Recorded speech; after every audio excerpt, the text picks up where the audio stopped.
Você está na Record News e esse é o programa Educação e Cidadania. O destaque da escola de hoje é o Colégio Logosófico de Florianópolis, com objetivos voltados à formação integral do ser humano. Os alunos do Colégio Logosófico, desde o ensino infantil, são ensinados a conhecer os processos que ocorrem na natureza, considerados fontes do saber humano. Veja a matéria.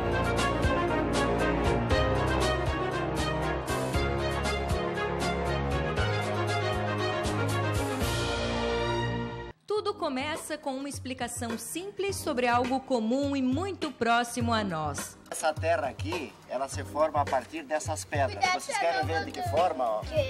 Com o tempo, isso aqui vai se desmanchando. Ó. Vocês estão vendo aqui, ó?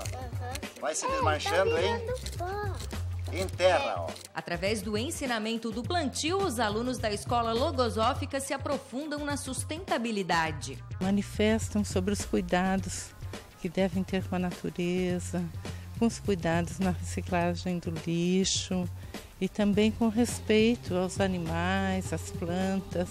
Elas verbalizam muito isso para os pais e isso vai fazendo com que o tema, o assunto da sustentabilidade, de usar os recursos com inteligência, preservando para gerações futuras o potencial de vida que a Terra tem, esteja no tema da família.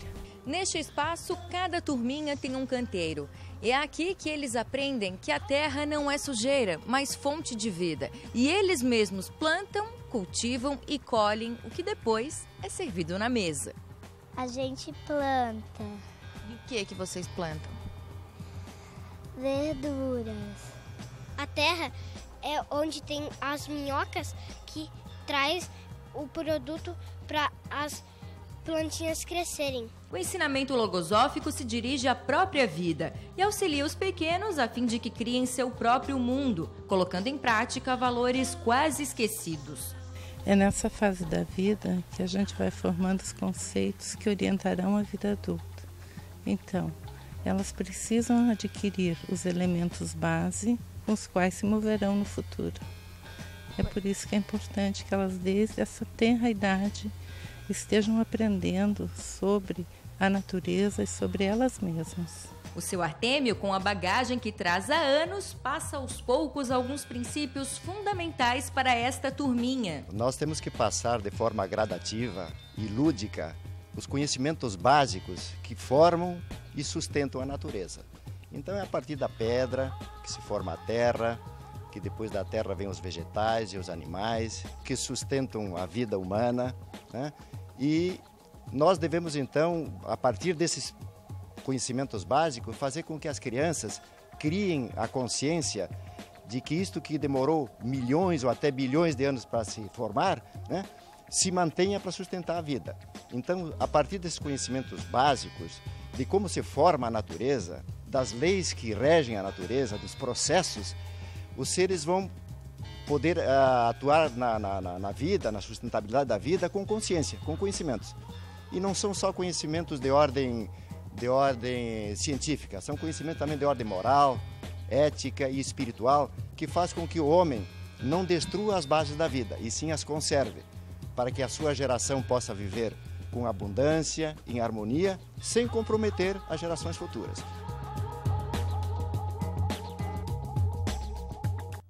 Para quem não sabe, o Colégio Logosófico tem 2 unidades no estado, mais outras 6 no Brasil, 3 na Argentina e 1 no Uruguai.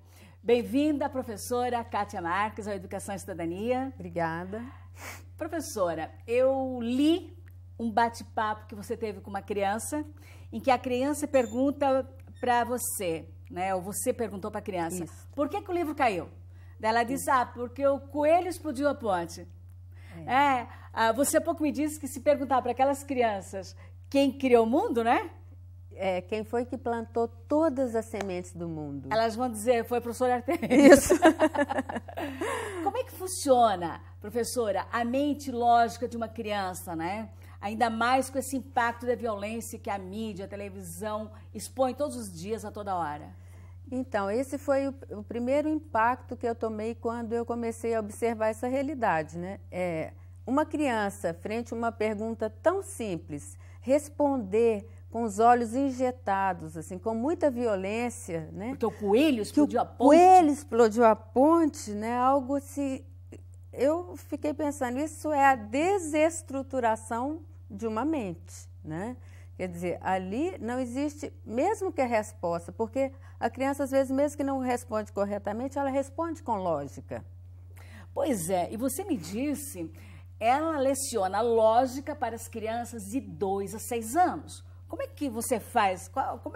Onde é que está a essência desse ensino-aprendizagem? Então, na verdade, com a minha formação, eu fui pegando os conhecimentos básicos da física, né? Pegando cada área da física e me propus a criar atividades que, brincando, elas pudessem conhecer a lógica que existe no universo. Então, o objetivo não é que as crianças tenham as respostas prontas, mas que elas façam perguntas. Isto. Eu estimulo, na nossa sala tem um quadro, que é o quadro de ouro, onde figura Isaac Newton, que nós vamos registrando as perguntas de alto valor.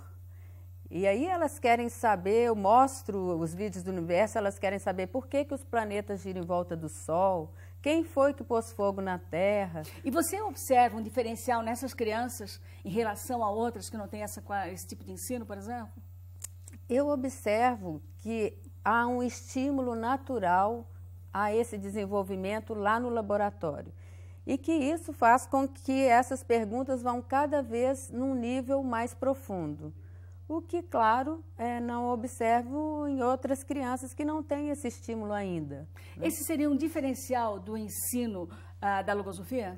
Através da logosofia, digamos assim? Sim, o autor da pedagogia logosófica estimula muito, né, o desenvolvimento da faculdade de pensar. E, para pensar, eu preciso aprender a perguntar e a pensar sobre o que eu quero saber.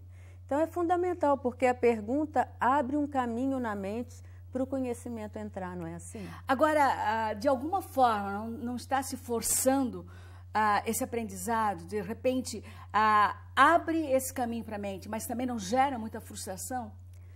Eu não observo isso, muito antes pelo contrário, um estímulo por descobrir naturalmente, à medida que ela vai sendo ilustrada sobre o que está à volta. Então, eu observo que ao contrário, né, da mente da criança está cheia de imagens falsas e reais que geram, sim, expectativas. Por exemplo, que ela vai um dia encontrar uma princesa que não existe, né? Ao contrário, ela vai sendo estimulada a conhecer mais sobre o universo, os planetas, os cientistas, que é algo que pode ir num crescendo. Então, é um ensino através de analogias, né, dentro dessa perspectiva da logosofia. Isto. Parece bem difícil para um leigo entender, não é? É, mas não é. Eu posso dar um exemplo? Então, a primeira lei de Newton, né? Eu coloco um ponto A e um ponto B na sala, porque algo assim que me instigava muito no ensino da física era isso. Onde que fica esse ponto A e esse ponto B? E estimulo elas. O que é que eu preciso fazer para chegar a esse bloco do ponto A ao ponto B? Aí elas falam, empurrar. Isso, empurrar é aplicar uma força. Se eu me encostar nele, ele vai sozinho? Não, não vai. Vamos ver se ele vai. Ele vai, bloco? Não vai. Dentro da gente também é assim. Faz de conta que esse ponto A aqui é o ponto onde eu estou, que eu tenho muito medo das coisas. Como é que eu faço para chegar lá no ponto B, onde eu vou ser muito valente? Aí eles fazem, tem que fazer esforço, né? É a primeira lei de Newton aplicada no universo que está dentro de mim, que eu vou aprendendo a conhecer. E o que você, como empresária, como engenheira, não é? Engenheira mecânica, se voltou para o ensino da lógica para crianças? Como eu estudei no Colégio Logosófico e recebi muito, né? E eu, quando me dei conta da realidade, né, do que está acontecendo no ensino, eu pensei, eu não posso, né, não retribuir, né, como uma dívida de gratidão tudo que eu recebi.